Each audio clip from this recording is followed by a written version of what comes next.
लाला को जन्म सुन आई कौशल्या मैया दे दो बधाई।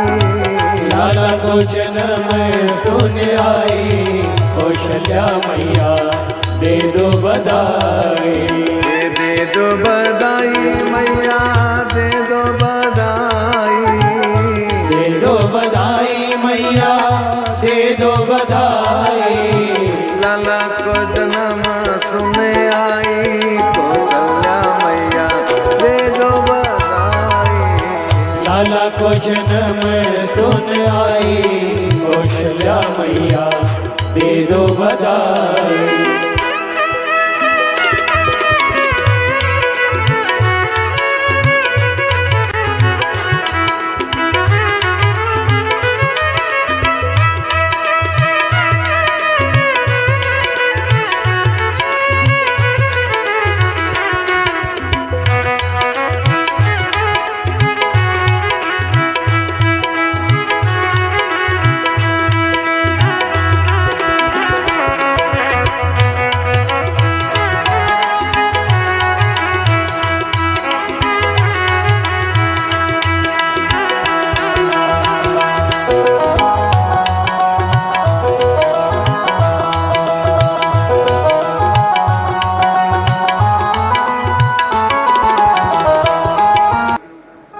भगवान शंकर कहते हैं उमा एक तरफ महिलाओं का समूह और एक तरफ पुरुष पंक्तिबद्ध खड़े हैं दर्शन का भाव लेके। एक और कुछ लोग ढोल नगाड़े बजा के नाच रहे हैं। जो नाचना जानता है ना, और अगर कहीं ढोल बजे संगीत बजे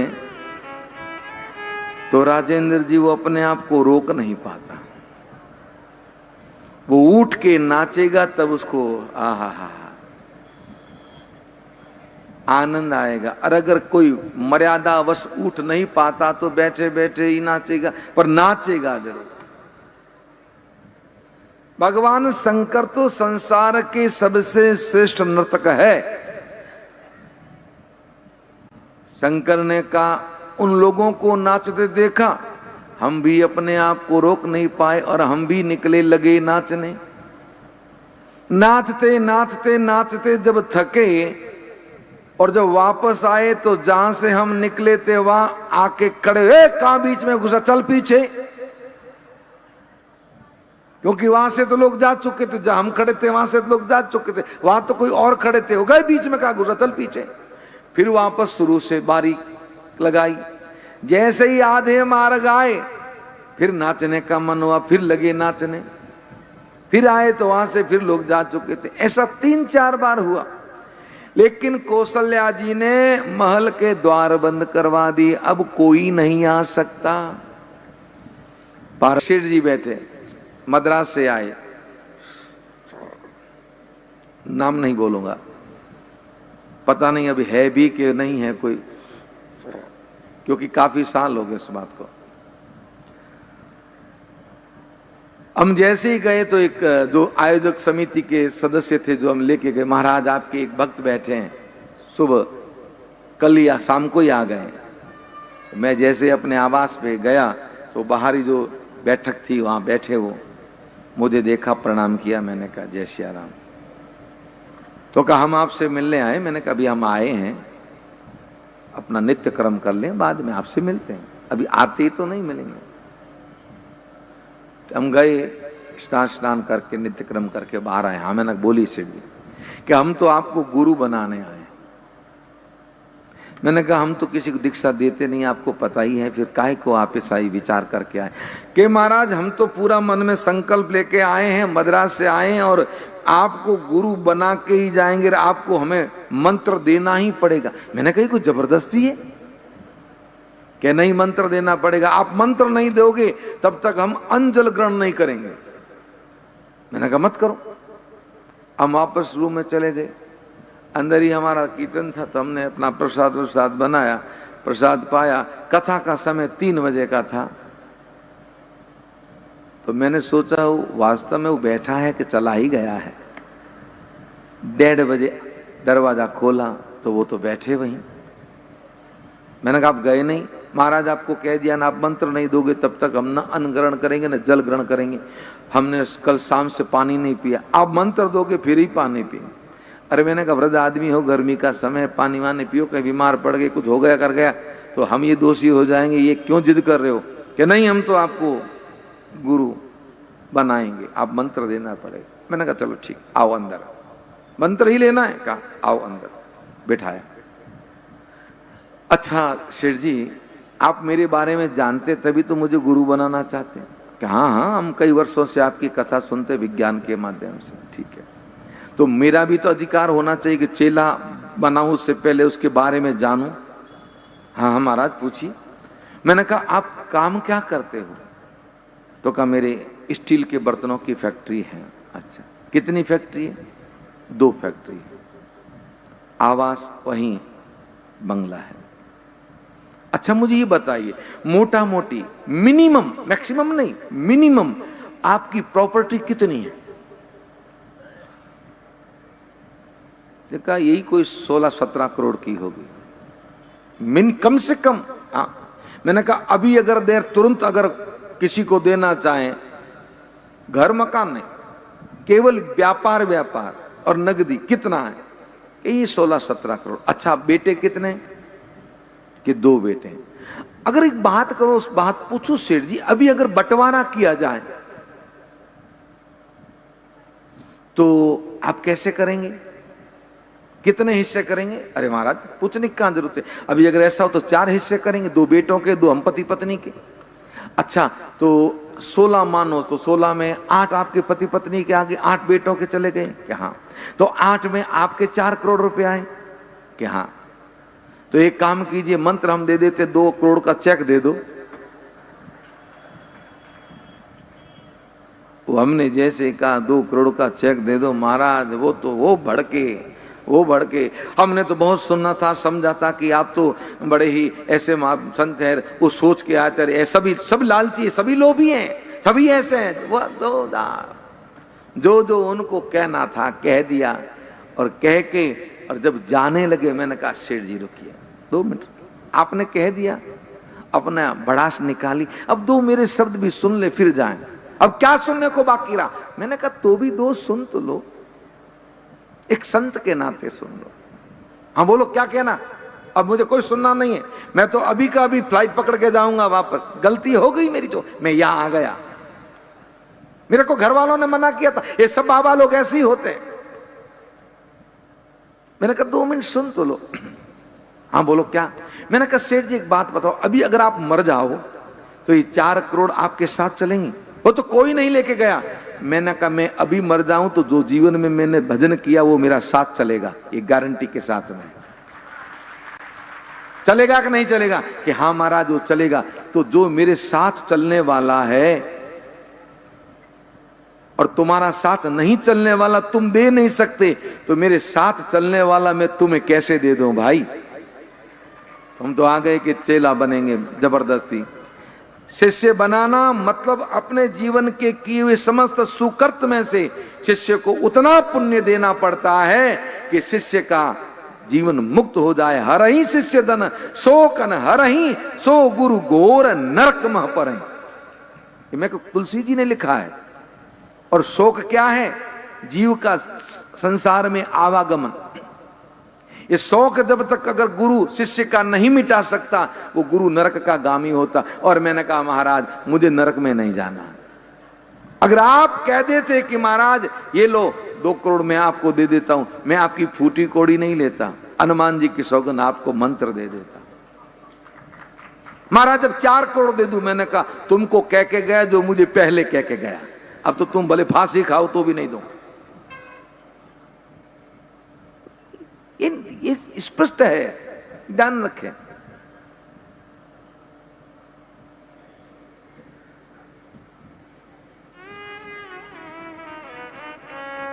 तो थोक में लिया हुआ काम नहीं करता, ले जाओ ना, वो कार्य नहीं आता। कोई व्यक्ति उसके पास जितनी संचित संपत्ति होती है, राजेंद्र प्रसाद जी उसी में से वो दे सकता है, ज्यादा नहीं दे सकता। पर हम इतने इतने स्वार्थ में पड़े हुए लोग होते हैं कि भूल जाते हैं, भागते हैं, जहां चमत्कार हो वहां भागते हैं। जाए हमारा बन जाएगा, बनना करना तो परमात्मा की हाथ की बात है। तुलसी जी ने मानस में लिखा, क मुनीस सुन हिमवंत जो विधि लिखा लिलार, देव दनुद नर नाग मुनि कौन मेटनहार। कोई मिटा नहीं सकता। तो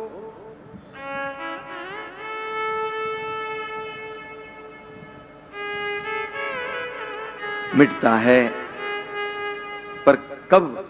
जब आप निष्काम भाव से किसी संत की, ऐसे संत की सेवा करो जो संत अपना जीवन परमात्मा को समर्पित किए हुए हैं, और ऐसे संत की निष्काम भाव से सेवा करोगे और उस संत के मुख से निकल गया शब्द जा तेरी मौज ही मौज, तो फिर दुनिया की कोई ताकत आपकी उस मौज को रोक नहीं सकता।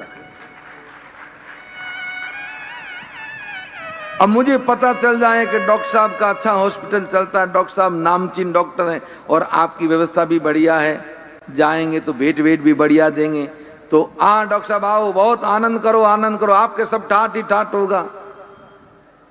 क्योंकि मेरे मन में पहले स्वार्थ आ गया कि डॉक्टर साहब मुझे देंगे, अब मन में भाव तो पहले आ गया पाने का। अरे फिर कहते हो जाओ मौज करो, मौज क्या खा करो, तुम्हारा ही कुछ नहीं, तुम क्या कहोगे मौज करो।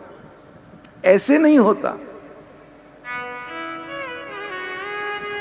निष्काम भाव से कभी कहीं सेवा की गई हो, और सेवा करने के बाद में भी जो सेवा करता है संत की, उसके मन में कोई कामना ना हो, ध्यान रखें, उसके मन में कामना ना, वो कामना लेके सेवा ना करें, निष्काम भाव से सेवा करें, तो देने वाला संत नहीं होता, संत के द्वारा देने वाला मेरा परमात्मा होता है, वो दे देता है। संत के भीतर भाव उत्पन्न करता है और मन से संत कह देता जा तेरा कल्याण होगा, तो कल्याण निश्चित है।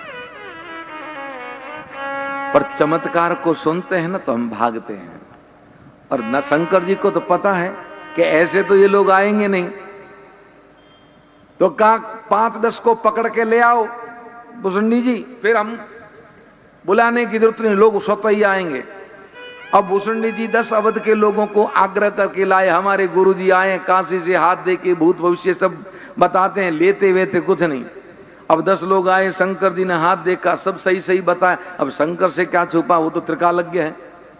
अब 10 लोगों का हाथ देख के सही सही बताया, उन 10 ने जाके अवध में एक ने 10-10 से कहा, 1 घंटे में 100 लोग आ गए।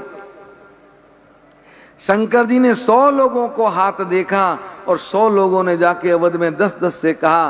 पहले तो भुसुंडी जी पकड़ के लाते थे, अब भुसुंडी जी कहते तेरे बाद तेरी बारी, तेरे बाद तेरी बारी, अब बारी का नंबर लगा रहे। शाम होते होते पूरे अयोध्या में ये बात आग की तरह फैल गई। एक ऐसे महात्मा आए हैं, हाथ दे के भूत भविष्य वर्तमान सब बताते हैं। दूसरा दिन हुआ, दासी ने जाके कौशल्या अम्बा से कहा मां, एक महात्मा आए हैं सरयू किनारे, हाथ दे के भूत भविष्य वर्तमान सब बताते हैं, आप कहें तो उनको लिवा लाएं, लाला जी का हाथ बताएं। कौशल्या ने कहा ले आओ। और वो दासी सरयू किनारे आई शंकर जी के पास में और आके कहने लगी कि बाबा आप यही हाथ देखते हो कि कहीं बुलाने पे जाते भी हो। शंकर जी ने कहा भाई बुलाने वाला कौन है, वो देखा जाता है। तो दासी ने कहा हमारी रानी मां ने आपको बुलाया है हमारे लाल जी का हाथ देखने को, क्योंकि अभी राम जी का नामकरण नहीं हुआ है, इसलिए लाल जी कह रही। हालांकि कौशल्या मैया तो बहुत समय तक लाला ही कहती थी, लाल जी कहती थी, लेकिन दासी ने कहा हमारे लाल जी का हाथ देखना। शंकर जी झोला लेके उठे। लोगों ने कहा बाबा हमारा भाग्य। शंकर जी ने कहा अभी तो मेरा भाग्य उदय हुआ, तुम्हारा बाद में देखेंगे। भुसुंडी को लेके शिव आए हैं। कौशल्या अम्बा राम जी को लेके आई, मुख पे आंचल ढक दिया ऐसे। राम जी को पूरा छुपाया, भीतर से हाथ निकाला और कहा बाबा मेरे लाला का हाथ देखिए। अब दक्षिणा की चिंता न करें, जितनी मांगेंगे उतनी हम आपको दक्षिणा दे देंगे। जैसे ही कौशल्या अम्बा ने यह कहा, शंकर मन ही मन कहने लगे ना चाहिए मुझे दौलत दुनिया, ना कोई कंचन माया, ना कोई कंचन माया। तेरे लाल का दरस करा दे, मैं काशी से आया, मैं काशी से आया। पर्दा हटा दे मैया, मुकड़ा बता दे। पर्दा हटा दे मैया, मुकड़ा बता दे। आया तेरे द्वार मां मोए दर्श करा दे। आया तेरे द्वार मां मोहे दर्श करा दे। पर्दा हटा दे मैया, मुकड़ा बता दे। पर्दा हटा दे मैया, मुकड़ा बता दे। आया तेरे द्वार मां मोए दर्श करा दे। आया तेरे द्वार। मार साहब ये सब लोग आपको ही देख रहे हैं, हमारे संगीतकार मुझे इशारा करके कह रहे हैं बहुत बढ़िया नाच रहे। मैंने कब साथ में ही है महाराज, अब जिंदगी भर नाचना ही है। सही है गलत है ना? बात तय है ना? अब 5 दिन ही रहे हैं। हाँ मन लागो मेरो यार फकीरी में। क्या बात, बैठो। कम से कम एक तो सवाई माधोपुर से ले जाएं।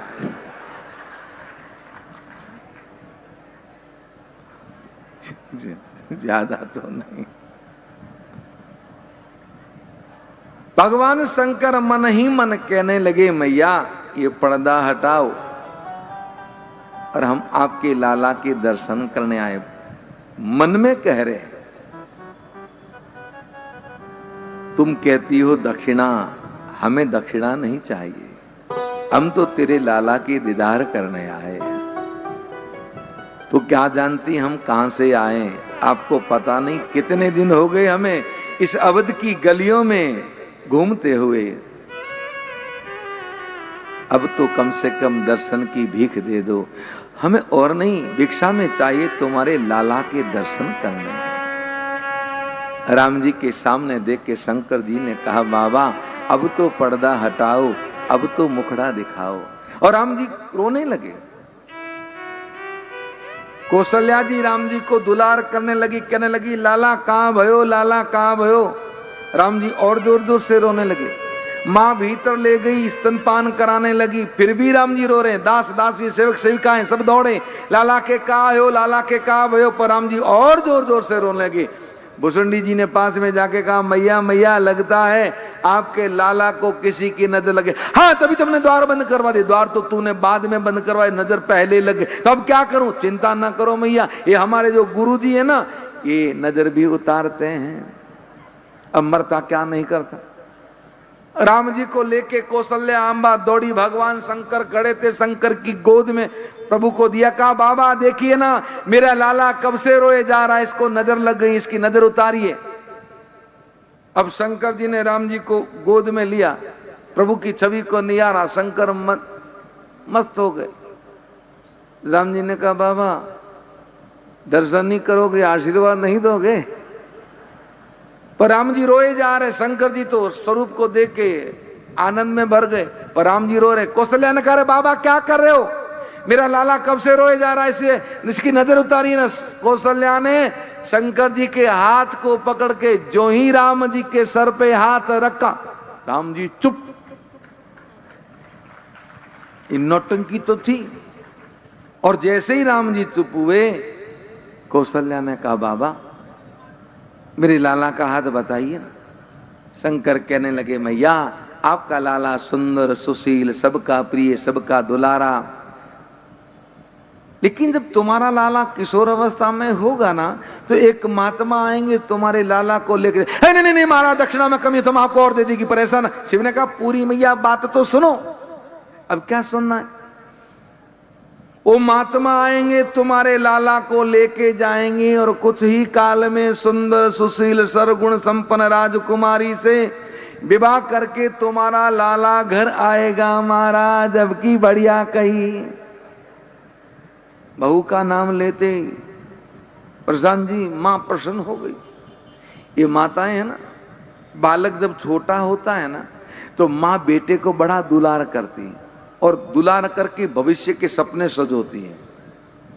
क्या सोचती है, मेरा बेटा बड़ा होगा, फिर खूब पढ़ेगा, फिर बड़ा अधिकारी ऑफिसर बनेगा या व्यापारी बनेगा, फिर मेरा बेटा खूब पैसे कमा के लाएगा, फिर मेरे बेटे का मैं विवाह करूंगी, मेरी बहू आएगी और मेरी बहू मेरे पांव दबाएगी।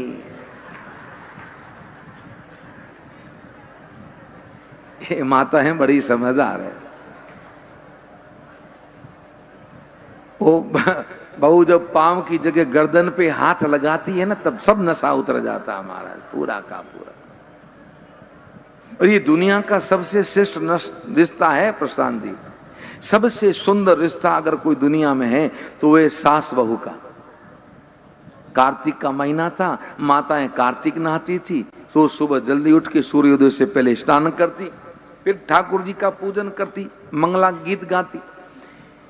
करते करते 15, 20, 22 दिन हो गए थे। एक ने कहा, हम पूरा कार्तिक नहा रही है, और खाली नहाने से ठंड मरने से क्या होता है, तो कि कार्तिक में तीर्थ करने का पुण्य अलग होता है। तो कहा तीर्थ पे चलो। देखने का हरिद्वार चले। उसने कहा यहाँ तो ठंडे पानी से स्नान होता ही नहीं, गंगा जी में ठंडे ठंडे से करेगा कौन।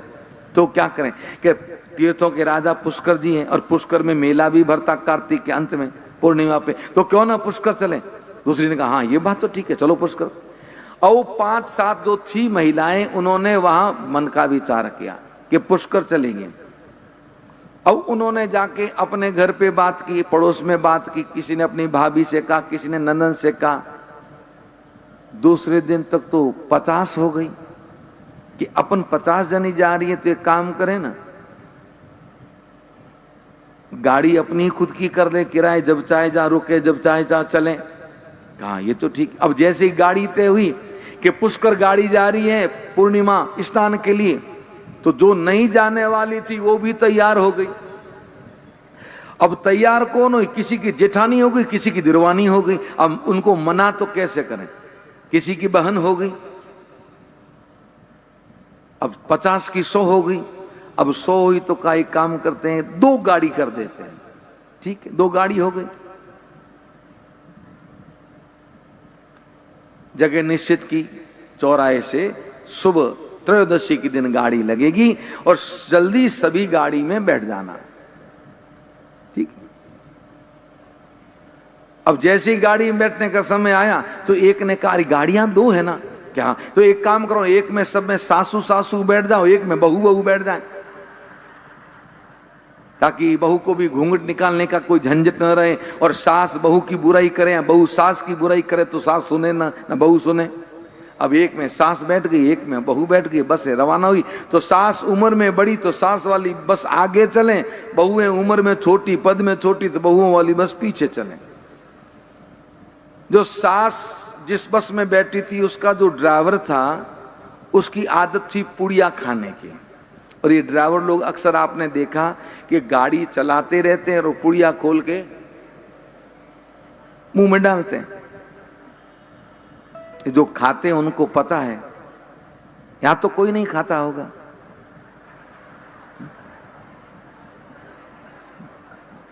अभी अभी जिस दिन मैं आया था ना यहाँ पे 31 तारीख को, तो स्टेशन पे मैं आया, गाड़ी वहीं से लगती है, जोधपुर से पूरी एक्सप्रेस लगती है। तो मैं स्टेशन पे आया, भाई गाड़ी लगने वाली थी। तो अभी रामदेव जी का मेला चल रहा, आज द्वितीया है, आज बाबा का प्रागट्य उत्सव है, आज अवतरण दिवस है रामदेव जी का। आपके यहाँ लोग रामदेव जी को मानते हैं? कोई रामदेवरा जाता है? हाँ, 2-4 लोग जाते, चलो कोई बात है, बहुत जाते हैं, वाह। तो अभी मेला चल रहा है, तो स्टेशन पे हमें भी पता नहीं था, भीड़ महाराज। तो हमारा जो डिब्बा था एसी का, तो आगे लगता है, जस्ट डिब्बे के अपने इंजन के पीछे एक सामान है, उसके पीछे लगता है। तो वहां खड़े हम, तो सामान्य डिब्बे में चढ़ने वाले एक दंपति, युवा पति पत्नी, साथ में 2 साल का बच्चा, उस पत्नी के पास बच्चे को नीचे खड़ा किया हुआ। अब उस लुगाई ने इतना बड़ा पाउच गुटके का निकाला, पान मसाले का। अब पान मसाले का ये पाउच फाड़ने वाला नहीं था, वो स्ट्रिप वाला चिपकने वाला था, बड़ा था तो काफी आता उसमें। उसको खोला, खोल के ऐसे किया हथेली में, खुद ने मारा फक्का। तो पति ने कहा, तो पति को भी दिया, उसने मारा फक्का। अब वो छोरा उसका कपड़ा साड़ी पकड़ के है।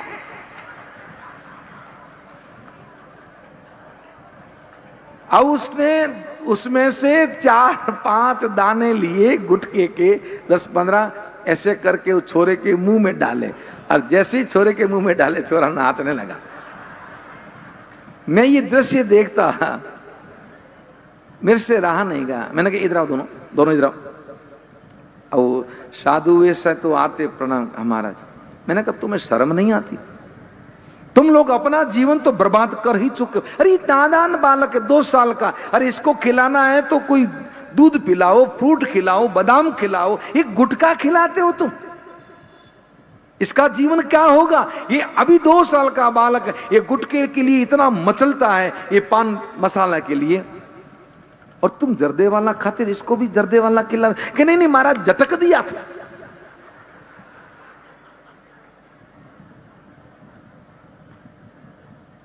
मैंने निकाल इसके मुंह से बाहर। अब वो छोरे के मुंह से गुटखा निकालने की कोशिश कर, छोरा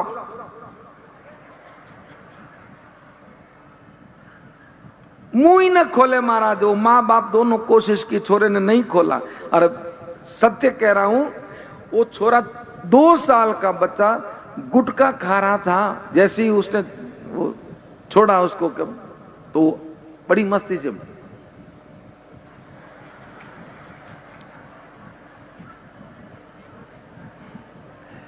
मैंने कहा क्या देश का कल्याण होगा महाराज। अमेरिका के प्रधानमंत्री, राष्ट्रपति, हमारे भारत के प्रधानमंत्री, जापान के प्रधानमंत्री, फ्रांस के प्रधानमंत्री, ये सभी एक विशेष जेट में बैठ के ऊपर कोई मीटिंग में जाना है। तो ऊपर से जब चले तो अमेरिका के राष्ट्रपति ने कहा, ये जहां सफेद, ये देखो बर्फ के पहाड़, ये झीलें, ये जो वृक्ष दिखते, ये हमारा अमेरिका है, ये हमारी अमेरिका की पहचान है। जापान वाले ने अपनी विशेषता बताई, फ्रांस वाले ने अपनी विशेषता बताई। तो हमारे मोदी जी को भी पूछ लिया, आप भी तो बताओ कि भारत की क्या विशेषता, भारत की क्या पहचान है। मोदी जी का, जहां गुटके की पुड़िया ज्यादा उड़ती वो हमारा देश है। एक महाराज जहां देखो वही है, नहीं इतना खाते हैं पता नहीं। और मजदूर करने वाला व्यक्ति 300 रुपया मजदूरी करता है, और डॉक्टर साहब 200 का गुटखा खा जाता है।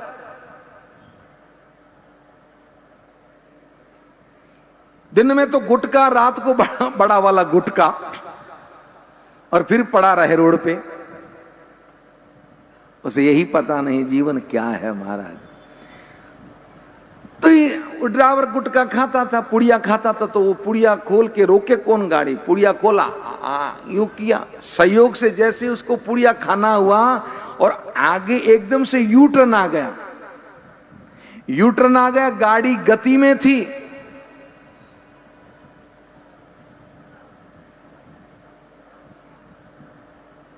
ब्रेक लगाए, गाड़ी मुड़ी नहीं और सीधी गाड़ी पलटी खा गई। अब जैसी गाड़ी पलटी खाई तो पीछे बहुओं वाली गाड़ी थी। बहुओं ने गाड़ी रोकी, फटाक से उतरी, सब अपनी अपनी सांस को संभाले। तो किसी का सर फूट गया, किसी का हाथ टूट गया, किसी की पसली टूट गई, किसी का पांव टूट गया। सब अपनी अपनी सांस को संभाल के रोए, मेरी मम्मी जी के क्या हो गया, देखो मेरी मम्मी जी के क्या हो गया। नहीं रोए तो घर जाने के बाद में सांस न खाने दे महाराज। मेरे लकीर मेरी बहू के आंख में आंसू नहीं आए। और सासू का अर्थ क्या होता है डॉक्टर साहब पता है? सासू, जिसका नाम सुनने से सांस सूख जाए, वो सासू। अब वो सबकी सब रोए, एक यूं ही अकेली बैठी रो रही है। एक आदमी वहां से घूमा, सबको देखा, सब रो रही है अपनी अपनी सांस को लेके। उसके पास आए, वो भी रो रही, उसको पूछा ये सब रो रही, समझ में आ रहा इनकी सांस के लग गई, पर तू क्यों रो रही है? कि मेरी सांस घर रह गई। साथ आई होती तो कहीं हाथ टांग टूटता तो कुछ मैंने पड़ी रहती। ये बड़ा सुंदर रिश्ता है हमारा।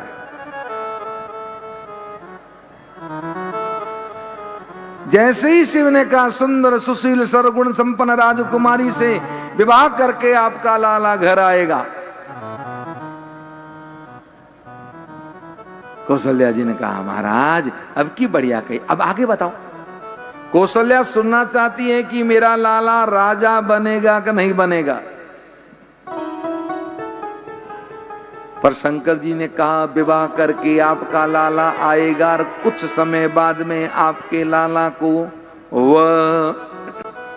जैसे ही वनवास का कह ही रहे थे, राम जी गोद में बैठे, शंकर जी की दाढ़ी खींची, आगे कहां बोल रहे हो, मेरी मां आपसे रो रो के बुरा हाल कर देगी। शिव ने तुरंत बात बदल दी, कहा मैया अभी तुम्हारा लाला छोटा है, हाथ की रेखाएं अभी स्पष्ट नहीं है, बड़ा होगा तो हम फिर आएंगे।